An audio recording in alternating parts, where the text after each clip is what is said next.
On her very first day at work, a rookie lawyer is harshly tested by a star attorney.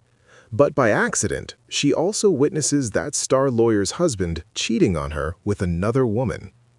Yoo-ri joins South Korea's most famous law firm, Daijang Law Firm. She applied for the corporate department, but the firm assigns her instead to the divorce litigation department.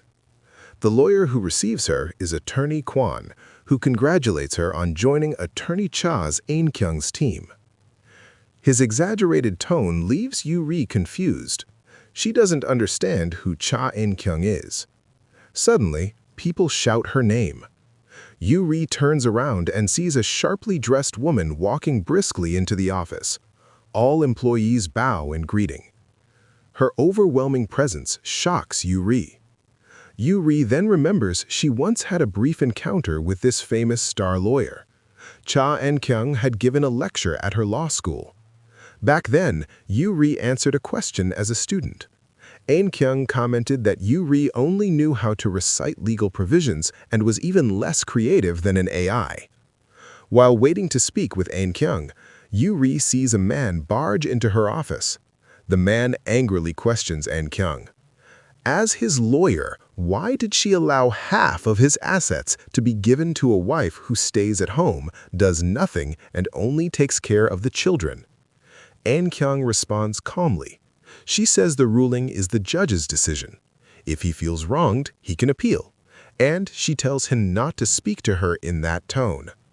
Yoo-ri observes Ain-kyung's cold and firm working style and becomes even more intimidated. When they finally meet face-to-face, Yoo-ri directly states that she wants to transfer to the corporate department.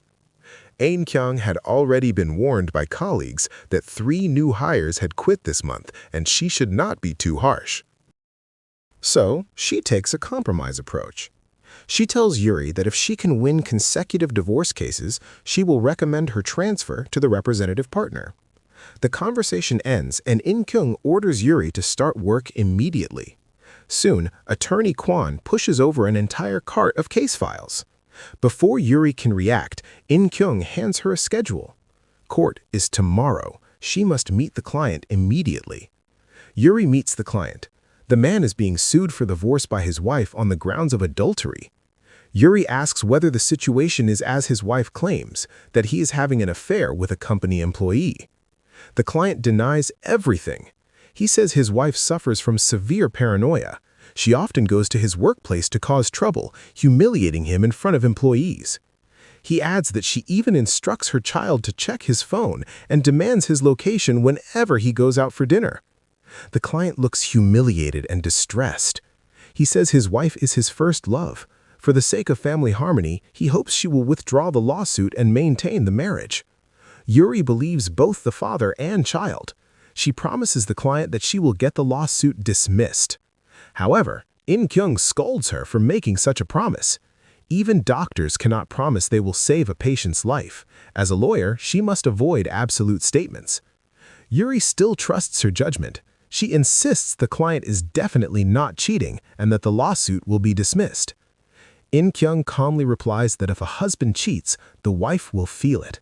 Some people simply cannot obtain concrete evidence.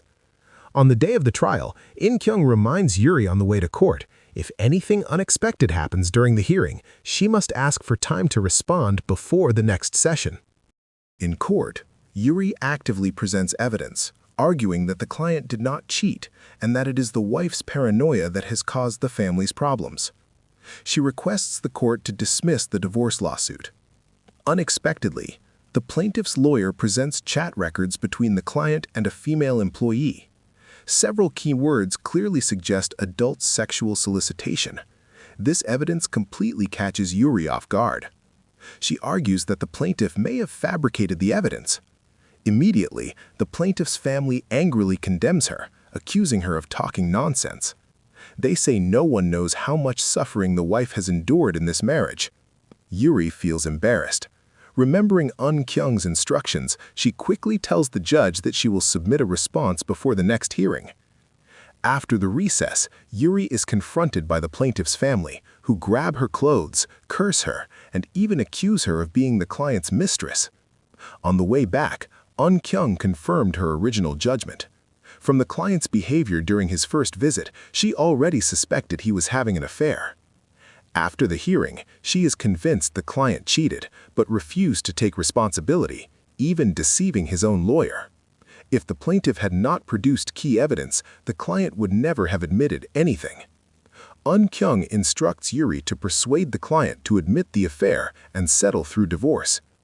Yuri confronts the client angrily, throwing down the chat records and questioning why he lied.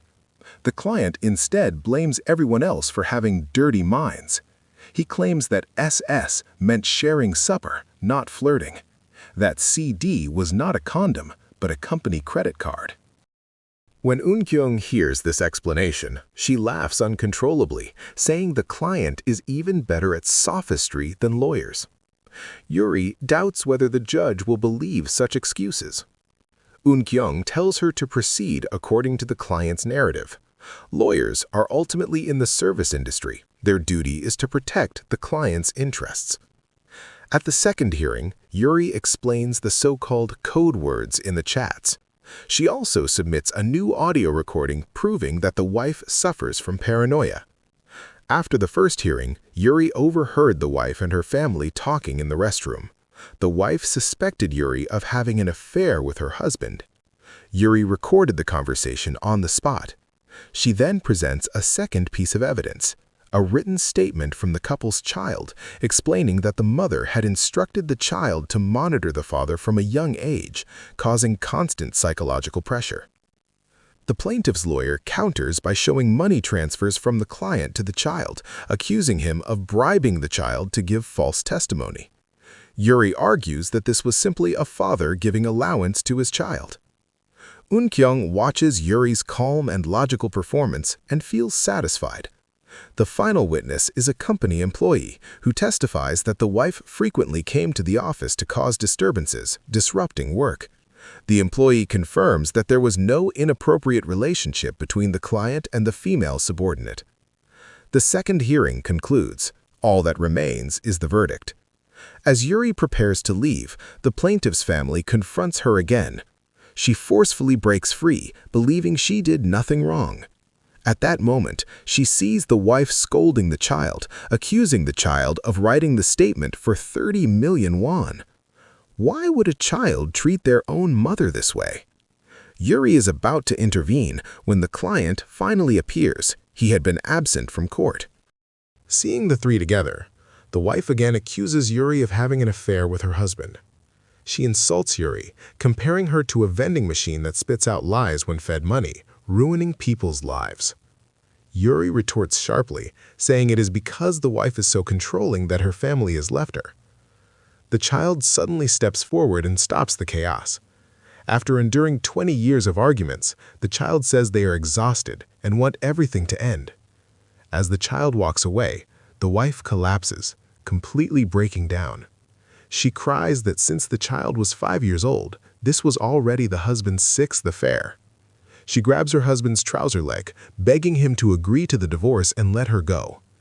Seeing the woman pushed into hysteria and despair, Yuri is deeply shaken. On the way back, she keeps replaying the wife's words and begins to doubt her own judgment.